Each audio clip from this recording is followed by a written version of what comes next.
quiero invitarles entonces a la reflexión de la escritura que nosotros hemos estado ocupando este mes, la parábola del buen samaritano. Eh, Recuerden que Lucas tiene mucho material exclusivo, que está solo en Lucas, que no está en los otros evangelistas, y esta es una de las temáticas que solo aparece en este evangelio. Y solo para recordar a aquellos que han estado con nosotros y hacer un poco de memoria, la dinámica que hemos hecho para evaluar la parábola es analizar los 4 tipos de participantes o personajes o personas que están en la parábola. En la primera reunión hablamos de los que dañan, que eran los ladrones. Hicimos toda una reflexión sobre eso, los tipos de violencia.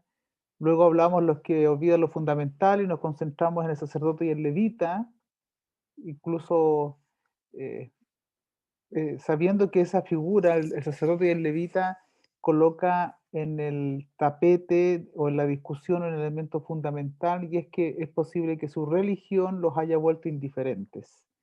Y ese es un elemento que ustedes y yo debemos considerar, porque es posible que nosotros nos volvamos indiferentes a las necesidades humanas e incluso tenemos que considerar que en algunos casos no evangelizamos porque no amamos, en realidad. Es muy difícil compartir el evangelio con alguien a quien uno realmente no ama.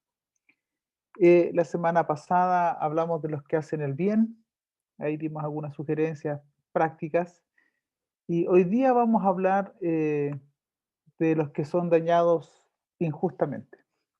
Podríamos decir los que son dañados nada más, pero quiero otorgar el mérito que en este caso la persona que fue afectada no se plantea un juicio de valor sobre esta persona porque haya sido un bandido. Su único pecado era haber pasado por aquel lugar, nada más.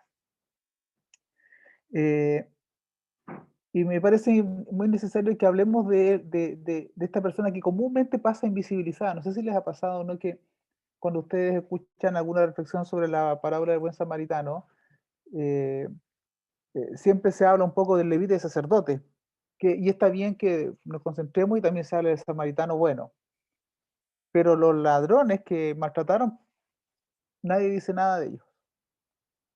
Y lo que es peor, la víctima es una anécdota, casi nadie se detiene en la víctima.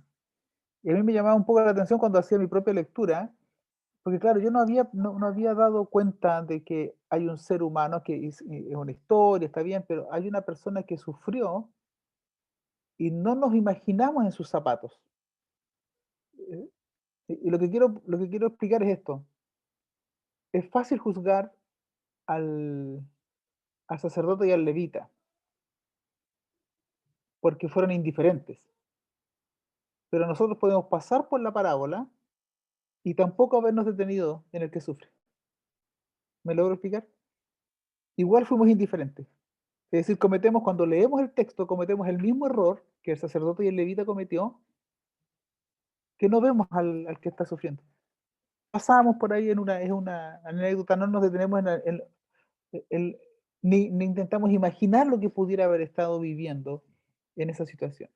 Así que lo que quiero invitarles es a pensar un poco en este personaje importante de la parábola.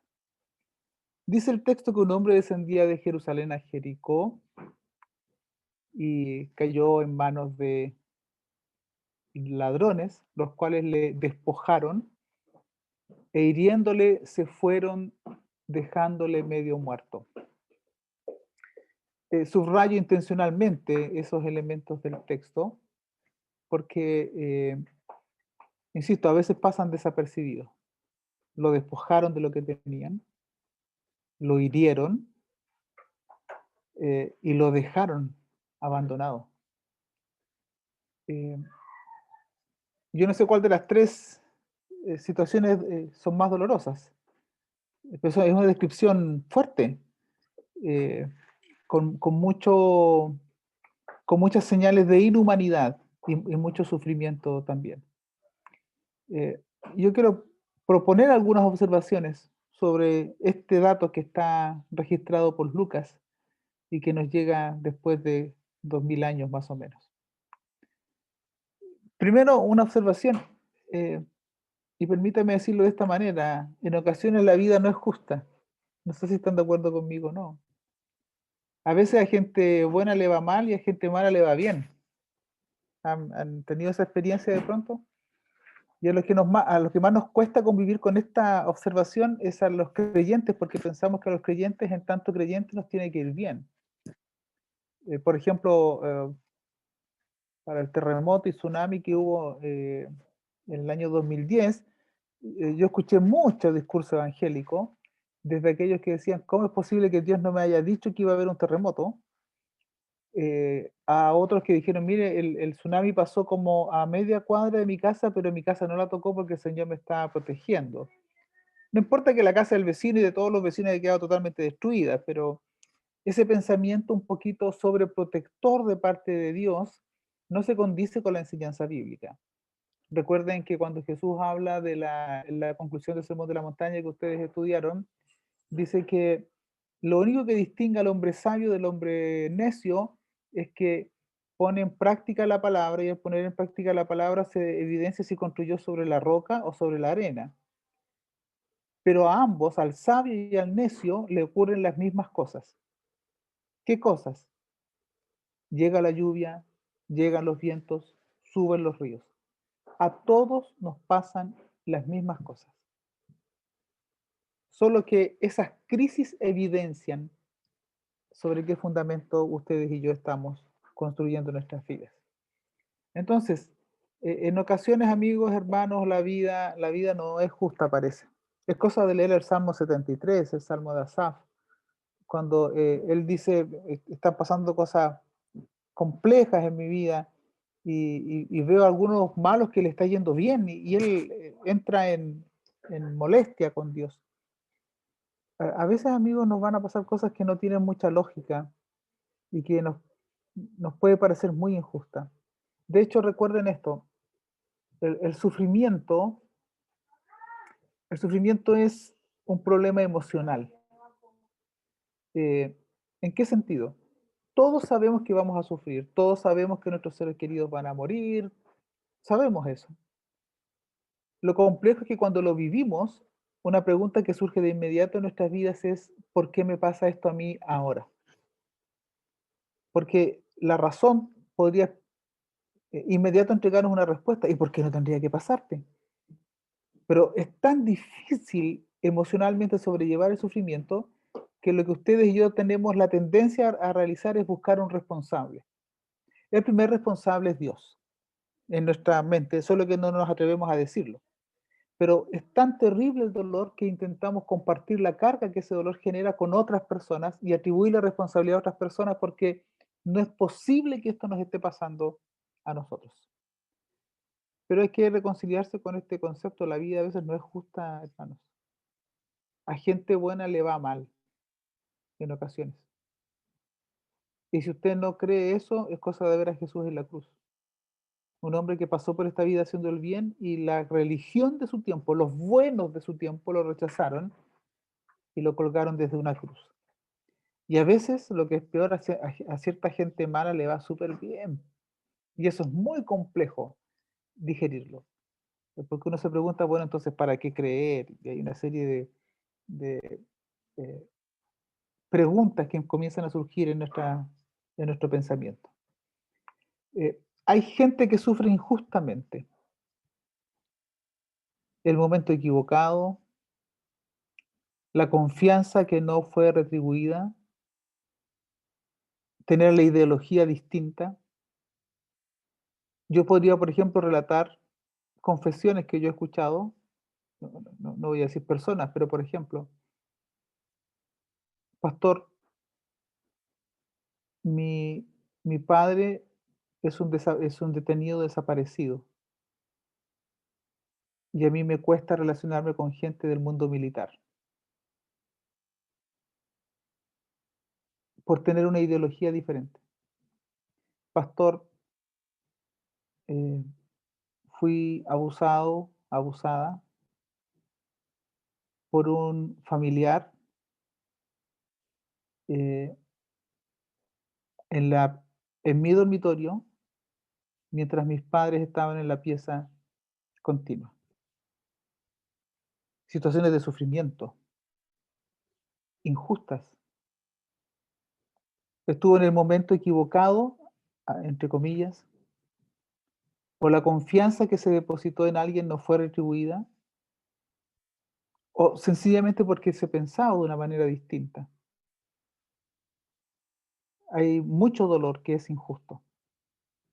Este hombre de la parábola, ¿cuál es su pecado? Haber estado en el momento equivocado, haberse cruzado en aquel momento, eh, ¿por qué no a otra hora, en ese momento en particular? Y la otra observación que hago también es que en ocasiones el sufrimiento permanece por nuestra tendencia a revivirlo. Nos cuesta deshacernos del miedo, o sea, perdón, del sufrimiento. Esto pasa mucho en los duelos. Al principio, dentro de todas las etapas del duelo está cierto la negación, no puede ser verdad, después la búsqueda de culpable, la rabia porque si es su culpable no hicieron nada, está un poco la rebeldía, eh, y uno de los elementos finales del proceso del duelo es cuando tú reubicas emocionalmente a la persona que se fue. Y el reubicarlo lo puedes recordar con esperanza, pero ya no se te desarma la vida cuando lo recuerdas. El problema está en que en ocasiones, mire lo curioso que voy a decir. En ocasiones, lo único que nos conecta con la persona que se fue es el sufrimiento por la pérdida experimentada. Por lo tanto, no queremos abandonar el sufrimiento, porque si abandonamos el sufrimiento, sentimos que estamos siendo desleales con la persona que se fue. Entonces preferimos mantener ese dolor, ah, en lugar de depositarlo, en las plantas, a las plantas de nuestro Señor. Recuerdo en una oportunidad haber hablado algo de esto en algún lugar, y recuerdo a un papá que se acerca después del culto, hablamos estaba en un gimnasio por ahí, y me dice: "Yo tuve una hija, falleció a los meses, y eso fue hace años, y a mí me cuesta mucho intentar dejar de sufrir porque siento que si yo dejo de llorarla, estoy siendo desleal, y lo único que me conecta con ella son mis lágrimas. Sin embargo, el problema está en que estoy reviviendo el sufrimiento permanentemente".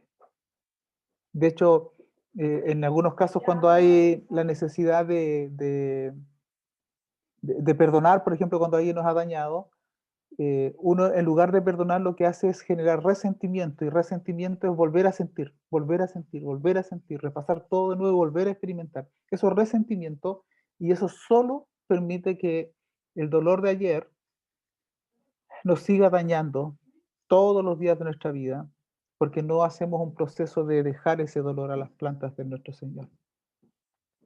Entonces, si bien es cierto, a veces la vida no es justa y de pronto hay gente buena que sufre injustamente, también es verdad que en ocasiones el sufrimiento permanece por nuestra decisión, por nuestra tendencia a revivir ese dolor, por lealtad, por las razones que sean. Pero algo es concreto, no podemos vivir llenos de miedos. No podemos pasar por esta vida siempre con el temor de sufrir, porque eso nos puede paralizar. Permítanme algunos dolores humanos que yo observo en este texto. La agresión verbal y física. A a este hombre lo despojaron, lo maltrataron. Esto es muy fuerte.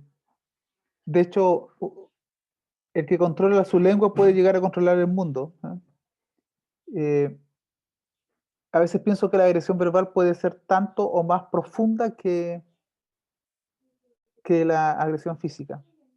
Ambas agresiones las descarto, solo que a veces nosotros no comprendemos lo complejo que pueden ser nuestras palabras.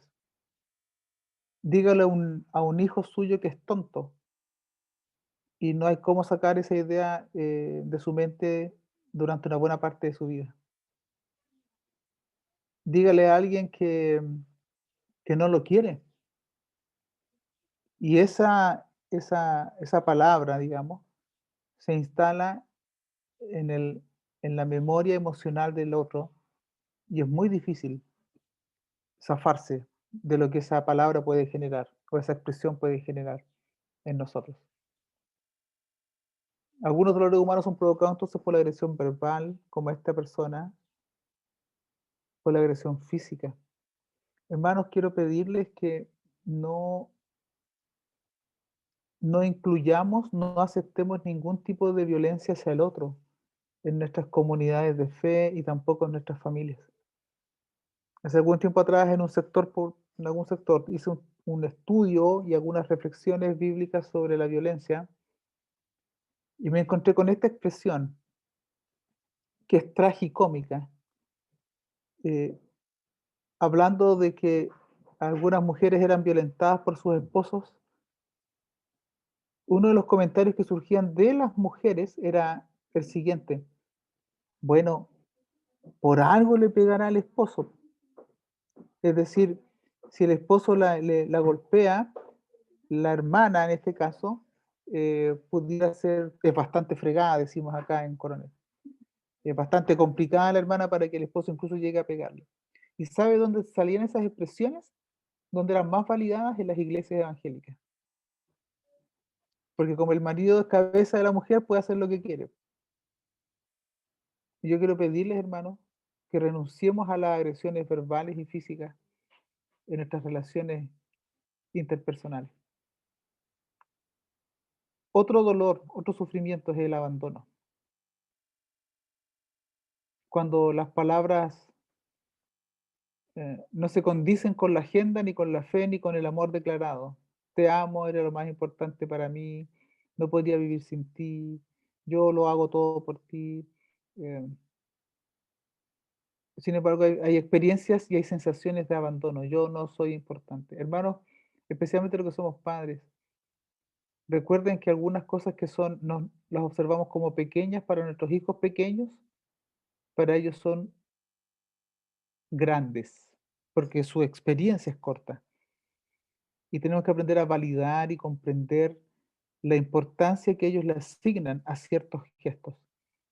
Ah, por ejemplo, bueno, hay expresiones que son complicadas, pero también hay ausencias. Recuerdo el discurso del alumno de cuarto medio en un colegio confesional que reclamaba un poco contra su padre. Y uno de los reclamos es: tú siempre dijiste que tu ausencia era para darme un mejor pasar y que me lo has dado todo. Yo siento que no me has dado nada. Los adolescentes son injustos, son súper fuertes para hacer estos juicios.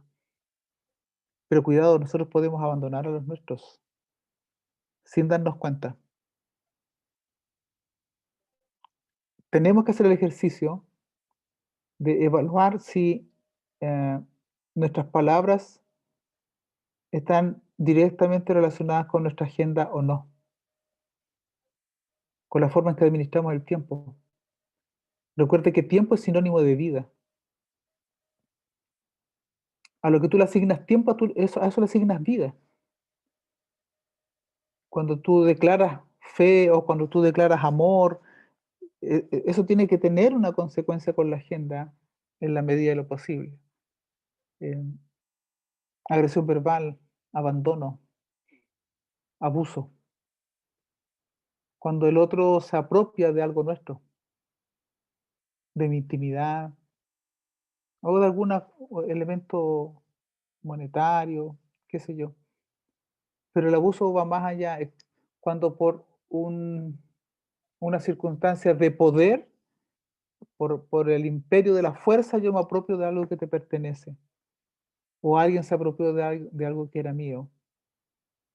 Eh, el abuso está muy presente en nuestros sistemas laborales, en nuestros hogares, lamentablemente, y también en nuestras iglesias. Esta es una de las realidades más dramáticas que en el último tiempo la sociedad chilena, entre otras, ha manifestado que no va a soportar. Hoy día nosotros tenemos muy poco crédito como iglesia cristiana, ya sea católica o protestante en Chile. La sociedad no nos evalúa bien. porque siente que en ocasiones incluso hemos cometido abusos de poder.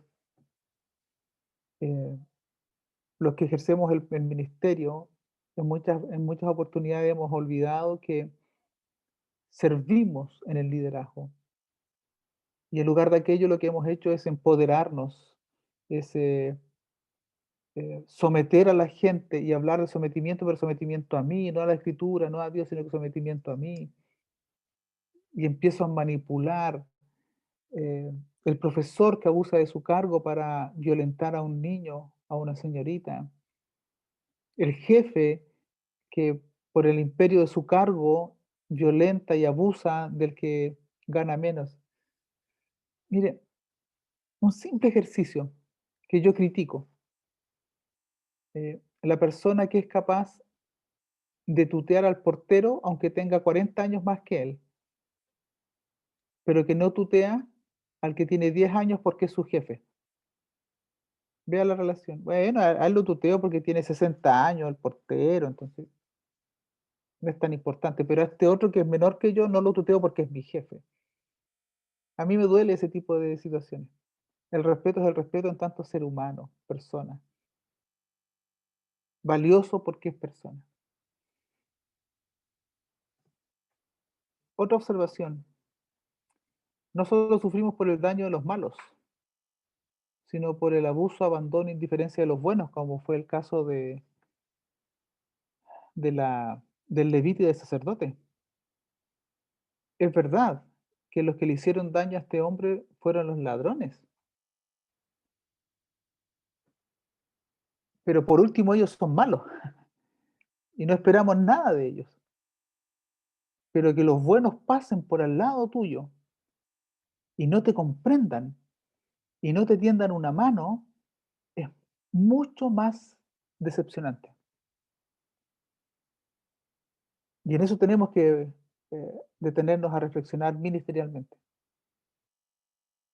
No sea que solo los demás son los malos o son los malos los que provocan el sufrimiento nada más o el abuso, sino que también mi indiferencia puede multiplicar el, el abuso. Recuerdo una situación compleja que, bueno, en el ministerio se viven muchos momentos muy complejos. Yo recuerdo que estábamos por ahí, pasó una situación un poco desagradable y algunas personas se dieron cuenta y los que se dieron cuenta de inmediato reaccionaron a favor, con empatía. eh, pero mi esposa eh, no se dio cuenta, por lo tanto, no recibí de ella en ese momento el apoyo que yo esperaba, era una situación doméstica. Y para mí eso fue muy doloroso porque que otros no se hayan dado cuenta está bien, pero mi esposa, bueno, no fue nada tan grave, lo resolvimos, pero quiero solo ilustrar con eso que especialmente si tú sabes que alguien te tiene en alta estima, asegúrate, asegúrate de comunicar afecto cuando esta persona lo necesite. No sea que nuestra indiferencia aumente el sufrimiento de una persona. Ahora, ¿qué hacer frente a nuestro sufrimiento? Algunas sugerencias pastorales que puedo dar desde la escritura. Primero, yo quiero invitarles, especialmente si hay gente aquí que ha sufrido, que ha pasado momentos complejos, que ha sido maltratado, cualquiera sea la situación. Un primer camino es, hay que volver a confiar, hermano. Uno no puede pasarse la vida reviviendo los dolores. ¿Y por qué volver a confiar? Porque no todos los que te quieren tocar es porque te quieren dañar. No todos son ladrones, no todos te quieren robar, no todos tienen en mente abandonarte. Vuelve a confiar. Hay gente que ha sido decepcionada y fruto de esa decepción y a través de esa decepción evalúa a toda la gente de la misma manera. Todos son decepcionables, todos me pueden decepcionar. Yo quiero invitarles a que vuelvan a confiar, incluso a que vuelvan a confiar en Dios, porque algunos de ustedes y yo también me he sentido en mi limitada comprensión de la realidad, me he sentido decepcionado de Dios en ciertos momentos de mi vida, especialmente en mi adolescencia. Yo dije, bueno, parece que no sirve mucho ser bueno, eh, parece que no sirve mucho ser cristiano porque al final vamos a sufrir igual. Yo necesitaba madurar mi fe en ese tiempo. Yo quiero invitarles a volver a confiar en las personas, volver a confiar en la iglesia, volver a confiar en la hermandad, volver a confiar en Dios, volver a confiar en la escritura que puede iluminar nuestro camino. Es verdad, has sufrido, pero no todos te quieren dañar. No todas las iglesias te quieren dañar. No todos en la iglesia te quieren dañar. Volvamos a confiar. Mirar a los demás a través de mis dolores es innecesario y es injusto. Imagínense, yo me voy a poner en el caso, ¿no? Yo soy pastor y de pronto me presentan a alguien, saludo con amabilidad y me saluda con rechazo. Y me dice, yo no confío en los pastores porque una vez un pastor abusó de mi papá y lo maltrató verbalmente desde el púlpito. Y yo diría, bueno, está bien, pero no me mire a mí a través de su sufrimiento con otra persona nada más. Mirar a las demás personas, por ejemplo, pensar que todos los hombres son malos, que todas las mujeres son malas, que todas las iglesias son malas, ese totalismo no le hace bien a nadie. Hay que volver a confiar. No es bueno mirar a los demás a través de nuestros dolores nada más, porque puede ser injusto y podemos cometer errores en ese aspecto. Otro consejo, hay que dejar que las heridas sanen. Eh, ¿Se han dado cuenta que cuando un niño se cae y se hace una herida, le cuenta a todo el mundo? No sé si se han dado cuenta de ese ejercicio, ¿no? Tú lo vas a ver y dices: "Hola, mira, mira, me caí", te muestra la cicatriz, como que si fuera una medalla de guerra, una cosa así. Pero la gente infantil anda mostrando sus heridas para validarse, para sentir compasión, para adherir simpatía, lo que sea.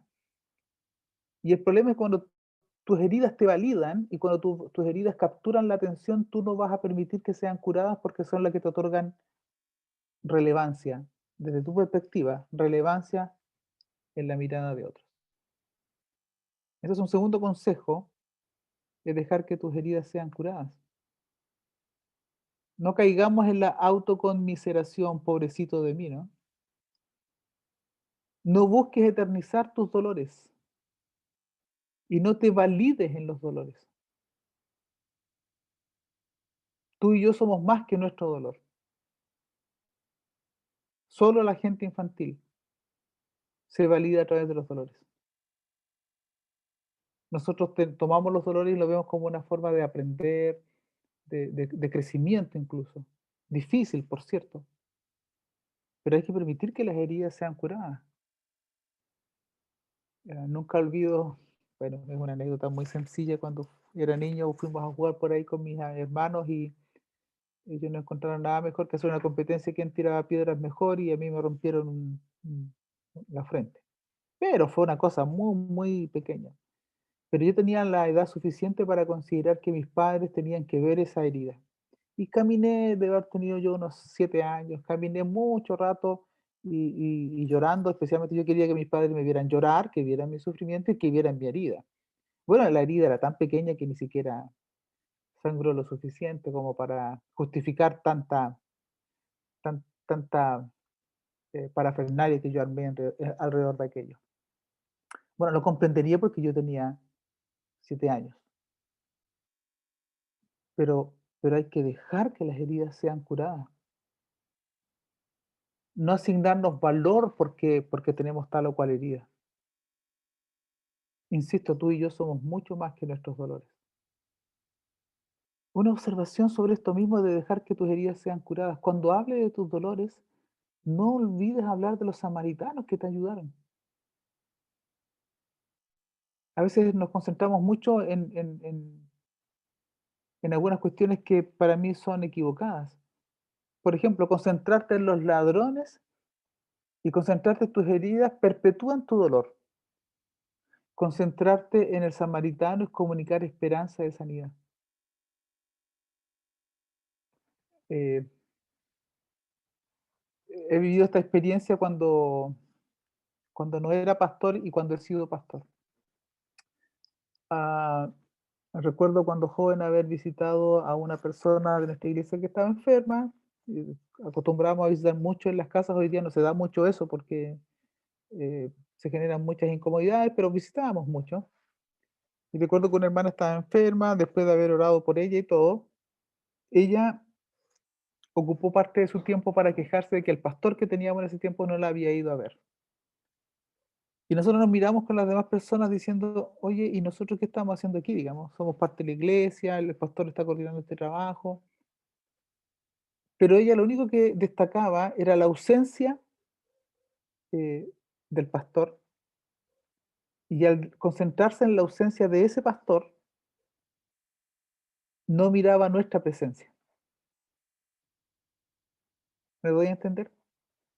Cuando tú te concentras en los que no están, dejas de agradecer por los que sí están.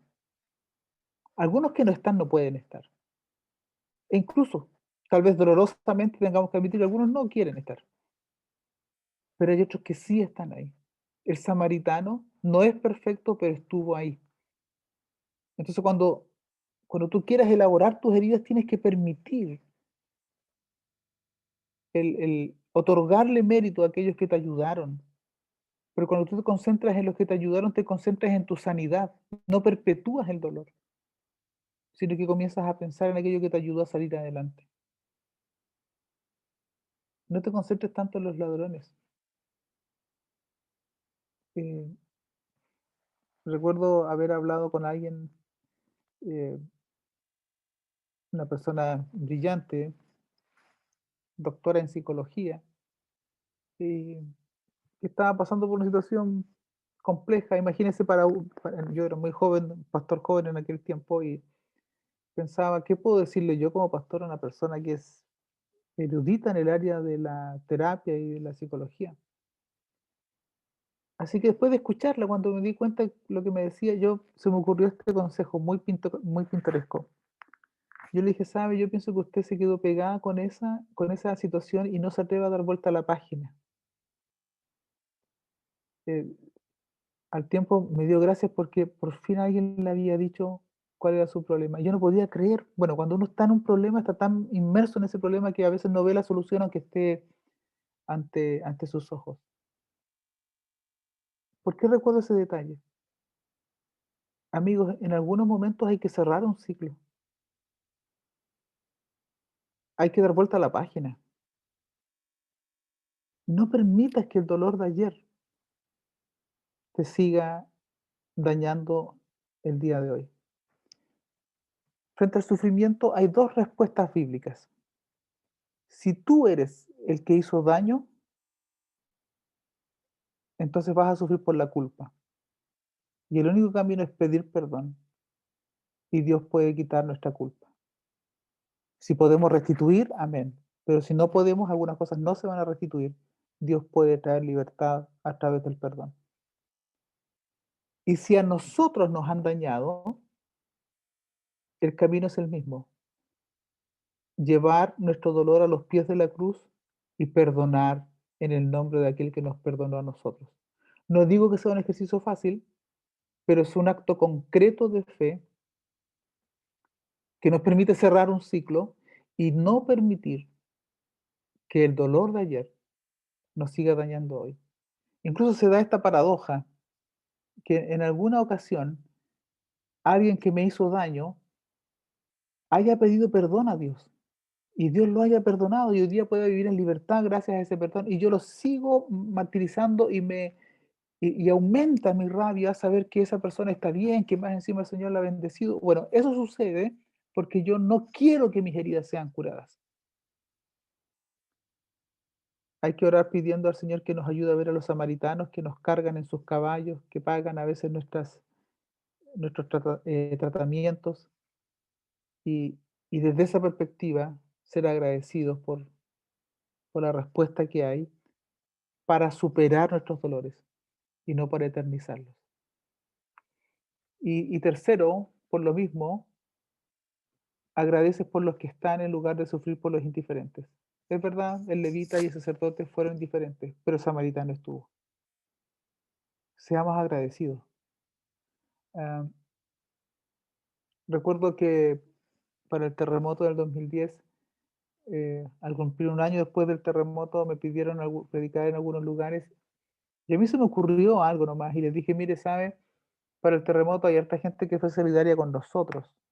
Eh, Han de saber, por ejemplo, que el hermano Roberto Herrera, que hoy día está con ustedes, eh, viajó desde Temuco a Coronel y él y su hermano, ellos no saben, pero fueron verdaderas respuestas de Dios, una respuesta de Dios para mi ministerio personal en recordarme que Dios, a pesar de la desgracia que estábamos viviendo, porque nuestro templo se agrietó, Dios iba a responder a través de la iglesia.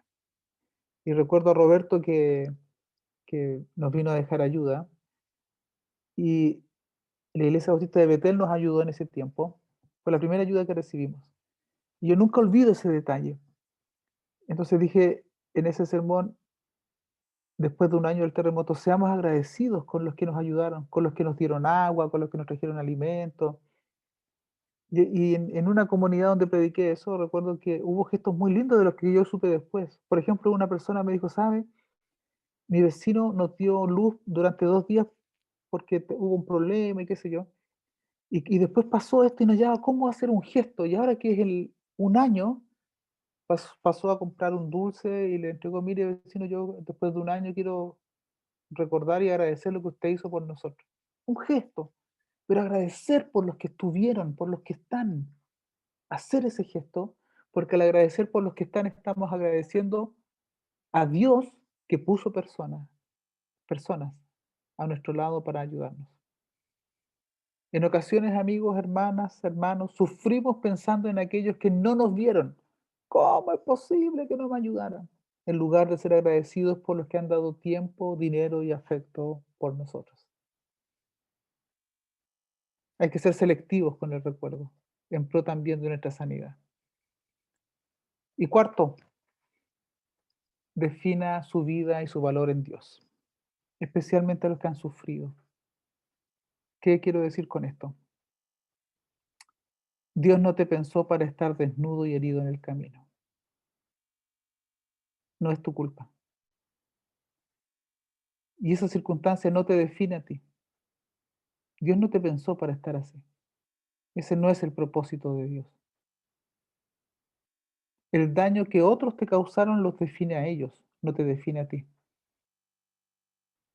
A veces uno carga con estas rabias, con sentirse menos puro, menos pura. El daño que otros hicieron, especialmente en la niñez, cuando somos más pequeños, los define a ellos, pero no te define a ti. Tu vida está definida en Dios, en lo que la Escritura dice que somos para Él.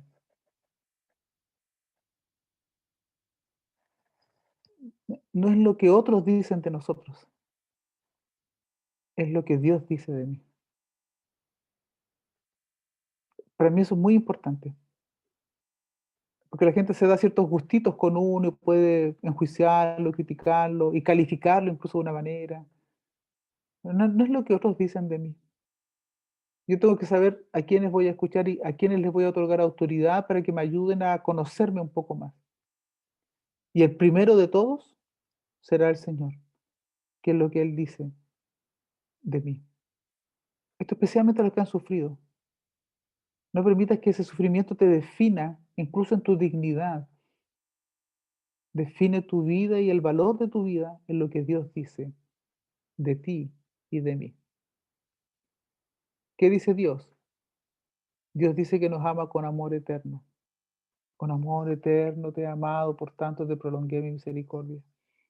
Que somos la niña de sus ojos, que su corazón se conmueve por ti y por mí, y que nos ama porque somos sus hijos, no porque seamos mejores o peores que otros.